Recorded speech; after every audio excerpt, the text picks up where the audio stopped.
Hello everyone and welcome to final exam. आज हम बात करने वाले हैं यूज़र फॉर्म की। वीबीए में यूज़र फॉर्म क्या होते हैं और इसको हम कैसे बना सकते हैं। तो चलिए सबसे पहले हम देखते हैं कि यूज़र फॉर्म क्या होते हैं। तो ये मेरी एक्सेल है और इसमें मैंने एक सैम्पल यूज़र फॉर्म बनाया हुआ है।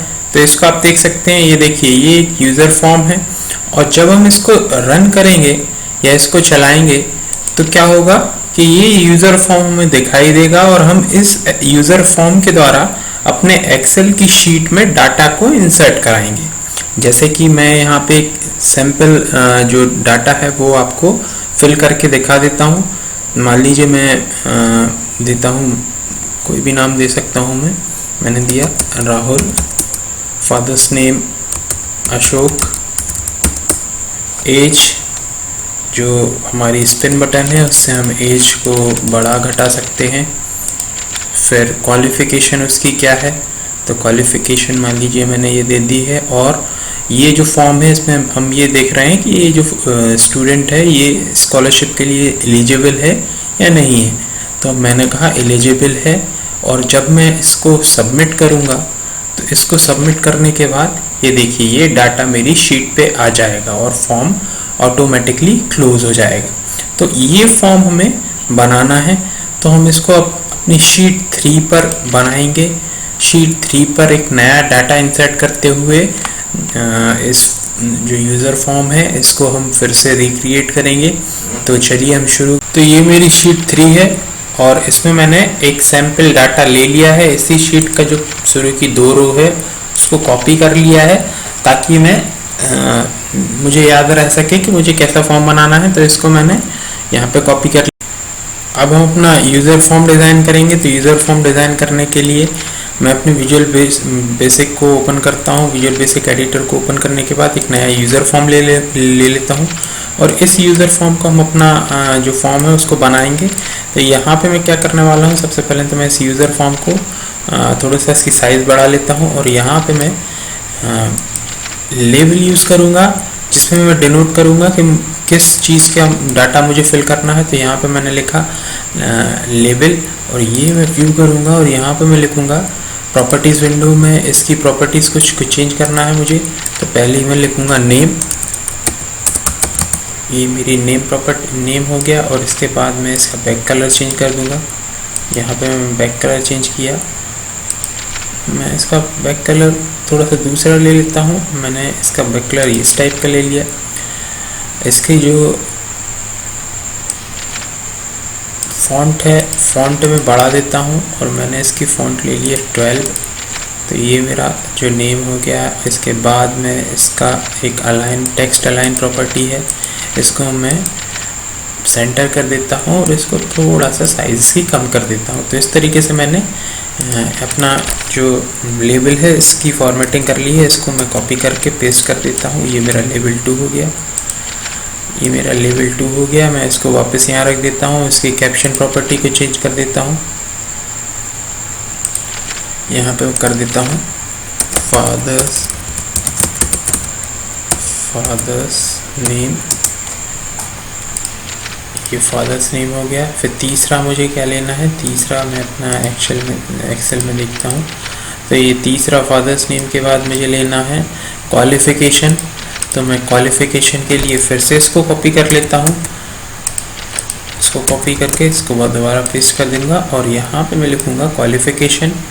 तो यहाँ पे मैं इसके कैप्शन प्रॉपर्टी में लिखूँगा क्वालिफ़िकेशन। ये मैंने क्वालिफ़िकेशन ले लिया। इसके बाद चौथा मुझे क्या लेना है, चौथा मुझे लेना है एज और 5वां लेना है एलिजिबिलिटी। तो चौथा मैंने फिर कॉपी किया, इसको पेस्ट किया और यहाँ पे मुझे लेना है एज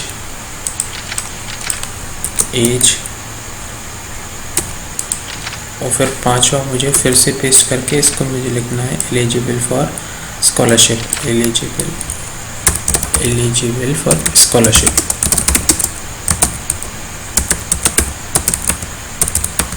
तो ये मेरा लेबल मेरे हो गया इंसर्ट। इसके बाद मैं इसके लिए नेम इंसर्ट करने के लिए मैं लूँगा एक टेक्स्ट बॉक्स और यहाँ पे मैं इसमें नेम इंसर्ट कराऊँगा। फादर्स नेम के लिए भी मैं एक टेक्स्ट बॉक्स लूँगा, टेक्स्ट बॉक्स 2। इसकी साइज में बाद में एडजस्ट कर दूँगा। क्वालिफिकेशन के लिए मैं लेने वाला हूँ उसको डिलीट करके मैं क्वालिफिकेशन के लिए लूँगा कॉम्बो बॉक्स। यहाँ मैं कॉम्बो बॉक्स रख देता हूँ। फिर एज के लिए भी मैं एक टेक्स्ट बॉक्स लूँगा, लेकिन इसमें साथ में मैं स्पिन बटन का यूज़ करूँगा, और स्पिन बटन को बढ़ाने घटाने से ये जो साइज़ है, जो इसकी वैल्यू है, वो बढ़ेगी घटेगी। और फिर लास्ट जो ऑप्शन है एलिजिबिलिटी चेक करने का, तो इसमें मैं एक लूँगा चेक बॉक्स। कहाँ गया मेरा चेक बॉक्स? ये है मेरा चेक बॉक्स, तो इसको मैं लूँगा। और इसका जो चेक बॉक्स है, इसका नाम मैं चेंज कर देता हूँ एलिजिबल। ये मेरा जो है फॉर्म तैयार हो गया है। इसमें मैं 2 बटन और ले लेता हूँ। बटन 1 सबमिट करने के लिए इसको मैं लिख देता हूँ सबमिट, और दूसरा बटन मैं लूँगा, इसी को कॉपी कर लेता हूँ, और इस बटन में लूँगा इसको बोलूँगा कैंसिल। रीसेट भी लिख सकते हैं आप, मैं कैंसिल लिख रहा हूँ अभी। तो ये मैंने 2 बटन ले लिए हैं। तो ये मेरा फॉर्म की डिज़ाइनिंग मेरी तैयार हो गई है। अब मुझे क्या करना है, अब मैं इसको एक बार रन करके देख ले रहा हूँ मेरा फॉर्म कैसा दिखाई दे रहा है। जैसे ही मैंने रन किया, ठीक है, मेरा फॉर्म ठीक है। लेकिन अभी फ़िलहाल में क्या हो रहा है, इसमें तो टेक्स्ट लिखा जा रहा है, इसमें टेक्स्ट लिखा जा रहा है, लेकिन फॉर्म में बाकी यहाँ पे कॉम्बो बॉक्स में कोई वैल्यू नहीं है, इनको क्लिक करने पर कुछ नहीं हो रहा है, और ये फॉर्म अभी कुछ कर नहीं रहा है। तो इसको हमें कुछ कराना है, तो इसके लिए क्या करेंगे, आगे ही कोड लिखते हैं। इसमें सबसे पहले तो मैं इसकी प्रॉपर्टी, इसके एक इवेंट होता है कंट्रोल, स्पिन बटन कंट्रोल का एक इवेंट होता है चेंज इवेंट। ये देखिए चेंज इवेंट है। इसमें मैं क्या लिखने वाला हूँ, सिंपली टेक्स्ट बॉक्स 1, कहाँ गया, text box 1 dot text equals to spin button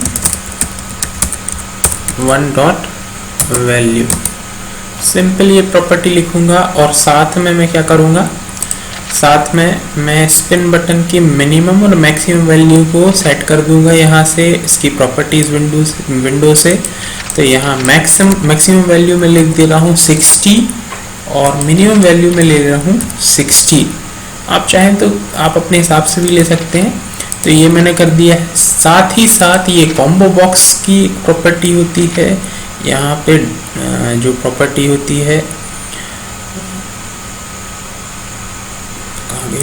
property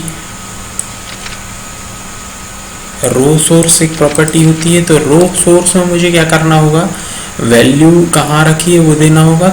तो रो सोर्स प्रॉपर्टी में वैल्यू देने के लिए मैं अपनी शीट 2 में कुछ सेल्स में वैल्यू रख देता हूँ। तो मैंने लिखी क्वालिफिकेशन, यहाँ पे मैं लिखूँगा BA, BCom, BCA, BSc और BE। मैंने ये कुछ ग्रेजुएशन के कुछ जो कोर्सेस हैं उसको क्वालिफिकेशन में लिख दिया है, और इनको मैं सेलेक्ट कर लेता हूँ सारे लोगों को, और मैंने इसका नाम दे दिया है एजुकेशन। अब देखिए ये आप सेलेक्ट करके और यहाँ पे नाम दे देंगे, तो ये जो नाम है नेम बॉक्स में, तो वो नाम सेट हो जाएगा उनका। अब मैं क्या करने वाला हूँ, मैं वापस जाके रो सोर्स प्रॉपर्टी को वापस ओपन करूँगा। यहाँ से मैं जाऊँगा रो सोर्स प्रॉपर्टी पे, तो ये रो सोर्स प्रॉपर्टी है, यहाँ पे सिंपली मैं लिखूँगा एजुकेशन। तो ये मैंने एजुकेशन वैल्यू दे दी है, और ये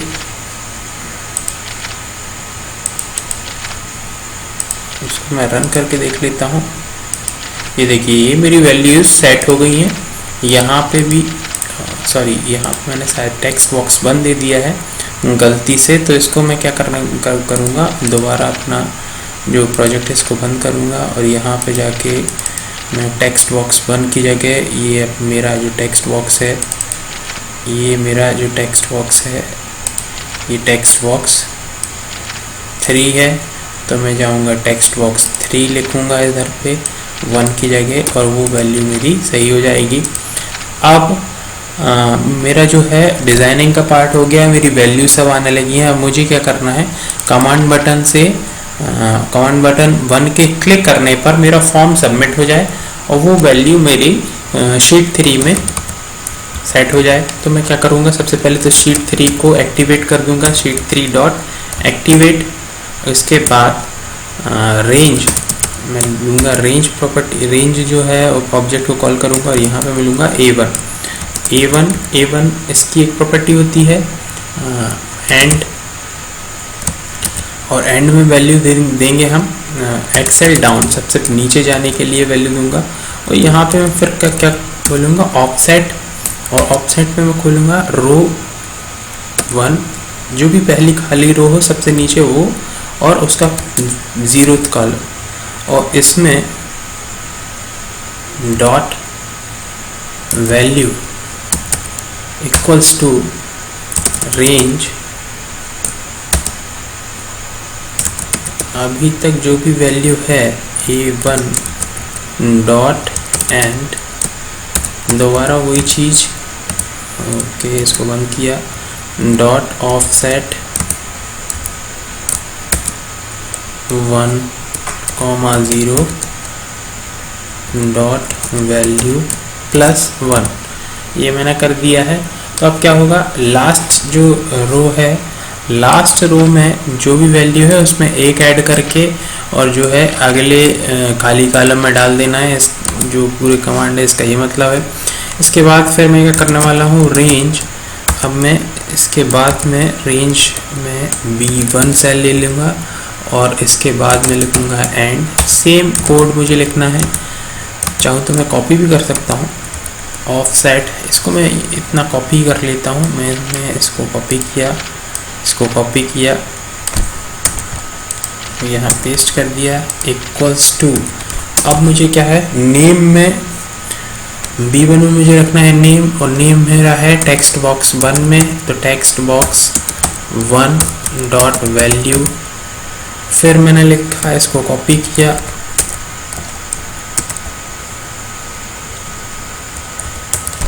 C1, और C1 में है मेरा फादर्स नेम की वैल्यू, और फादर्स नेम को मैंने टेक्स्ट बॉक्स 2 में लिया हुआ है। फिर इसको एक बार फिर से हम ओपन करके देख लेते हैं। क्वालिफिकेशन के लिए मैंने कॉम्बो बॉक्स 1 लिया है, एज के लिए टेक्स्ट बॉक्स 3 लिया है, और यहाँ पे मैं एक बार देख लेता हूँ, शीट 3 में मुझे चाहिए क्वालिफिकेशन, फिर मुझे चाहिए एज, और फिर मुझे चाहिए स्कॉलरशिप की एलिजिबिलिटी। तो फादर्स नेम हो गया मेरा, फिर मुझे चाहिए क्वालिफिकेशन, तो क्वालिफिकेशन मेरा है कॉम्बो बॉक्स 1 में। कॉम्बो बॉक्स 1 को मैं क्या करूँगा, इसको कॉपी करूँगा, पेस्ट करूँगा, यहाँ पे लिखूँगा मैं D1 सेल में मुझे चाहिए कॉम्बो बॉक्स 1 की वैल्यू, कॉम्बो बॉक्स 1 की वैल्यू, और यहाँ पे मुझे ये टेक्स्ट प्रॉपर्टी सेट करनी पड़ेगी, वैल्यू की जगह टेक्स्ट प्रॉपर्टी सेट करनी पड़ेगी। तो ये हो गया मेरा। इसके बाद फिर से मैं इसको कॉपी करूँगा, यहाँ पे लिखूँगा मैं E1, और E1 में मैं लिखने वाला हूँ टेक्स्ट बॉक्स 3 की वैल्यू, और इसके बाद ये मेरी सारी वैल्यू सेट हो गई हैं। अब मुझे सिर्फ क्या करना है, एलिजिबिलिटी को सेट करना पड़ेगा, और एलिजिबिलिटी को जो सेट करना है मुझे, तो वो चूँकि मेरा चेक बॉक्स है, तो चेक बॉक्स की वैल्यू को मैं यहाँ से ऐसे नहीं ले सकता, मुझे इफ़ एल्स में लेना पड़ेगा, कंडीशन लगा के लेना पड़ेगा, क्योंकि इसकी 2 वैल्यू हो सकती हैं, एक तो जब वो चेक होगा तब, और एक जब वो अनचेक होगा तब। तो मैंने लिखा if check box 1 dot value equals to true, जब यूज़र ने उसको टिक किया है। तो क्या करना है मुझे, तो मुझे क्या करना है, इसको कॉपी करना है, यहाँ तक मुझे कॉपी करना है, और यहाँ पे मुझे डाल देना है। अब यहाँ पे मैं लिखूँगा एलिजिबल, और एल्स फिर मुझे लिखना है not eligible,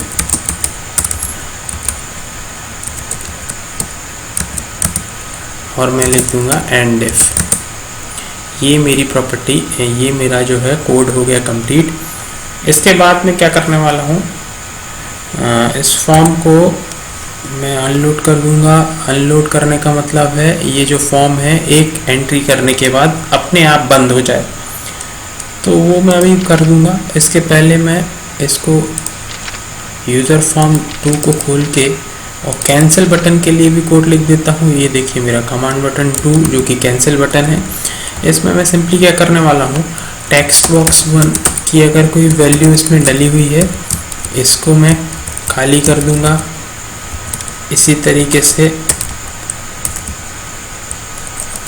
text box 1, text box 2, text box 3 और check box 1 dot value equals to false, ये मैं कर दूंगा। और इसके बाद में क्या कर दूंगा, अनलोड मी, ये एक मेथड है। इससे क्या होगा कि जो फॉर्म है वो बंद हो जाएगा। तो जैसे ही अगर आप कैंसिल बटन क्लिक करेंगे तो वो जो फॉर्म है वो बंद हो जाएगा। ये मेरी इसकी जो है कोडिंग हो गई। और यहाँ पे मैं इसको भी अनलोड मी कर दूंगा तो एक एंट्री करने के बाद आपका फॉर्म बंद हो जाएगा। इसके बाद चूंकि ये मेरा जो है VBA कोड है ये, तो इसको मुझे बार बार VBA कोड में यूज़र फॉर्म खोलने के लिए जाना ना पड़े, तो मैं यहाँ पे क्या करने वाला हूँ, एक बटन ले लेता हूँ। और यहाँ पे मैंने एक बटन रख लिया है, ये मैंने एक बटन रख लिया है। और यहाँ पे मैं इस जो कमांड जो है ActiveX कमांड बटन है, इसकी मैं वैल्यूज़ थोड़ी चेंज कर देता हूँ। यहाँ पे मैं लिखता हूँ कैप्शन इसको मैं लिख दूँगा फिल डाटा। और इसका मैं बैक कलर भी चेंज कर देता हूँ। फ़िलहाल के लिए मैं इसका बैक कलर जो कर दूँगा वो कर दूँगा रेड। और ये मेरा जो कमांड बटन है इसको तैयार हो गया। इसमें मैं लिखूँगा यूज़र फॉर्म डॉट शो, ये मैंने लिख दिया है। तो ये हो गया मेरा। अब मैं यहाँ पे इसका डिज़ाइन मोड बंद कर देता हूँ। और अब मैं जैसे ही इस पर क्लिक करूँगा फिल डाटा पे, मेरा यूज़र फॉर्म ओपन हो जाएगा। देखिए इसमें मैं एक नाम लिखने वाला हूँ, तो मैं कोई भी नाम दे देता हूँ। मान लीजिए मैंने एक नाम दिया Rajiv, father's name Arun, qualification में सेलेक्ट कर देता हूँ। तो मैंने लिखा BCA, एज में यहाँ से बढ़ा के 23, एलिजिबल है क्या स्कॉलरशिप के लिए, तो मैं बोल रहा हूँ हाँ है। और इसको मैं सबमिट करूँगा। तो देखिए ये अभी मैंने एक वैल्यू गड़बड़ कर दी है। ये मैंने शायद इसका जो E1 सेल में मैंने इसको रखा है। तो इसको मैं बंद करता हूँ, अपना कोड को बंद करता हूँ यहाँ से। और इसके बाद मैं अपने कमांड बटन में जाके यहाँ E1 की जगह करूँगा F1 और इसको सेव कर दूंगा। और इसको फिर से बंद करूंगा। यहाँ पे इसको अब सुधार के हम ये लिख देते हैं। इसको मैं सुधार के यस नो की जगह एलिजिबल नॉट एलिजिबल कर दूँगा। और अब मैं फिर से एक एंट्री करूँगा। मैंने रन किया, ये देखिए मैंने लिखा राहुल,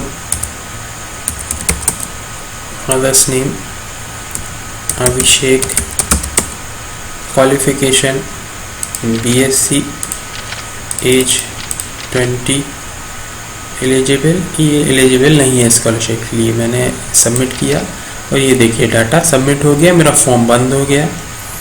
अगर मैंने कोई एंट्री की है, मैंने लिखा नेहा और इसके बाद मुझे ये कैंसिल करना है, तो मैंने कैंसिल किया तो ये फॉर्म मेरा बंद हो गया। तो इस तरीके से मैंने एक यूज़र फॉर्म आपको बना के बता दिया है।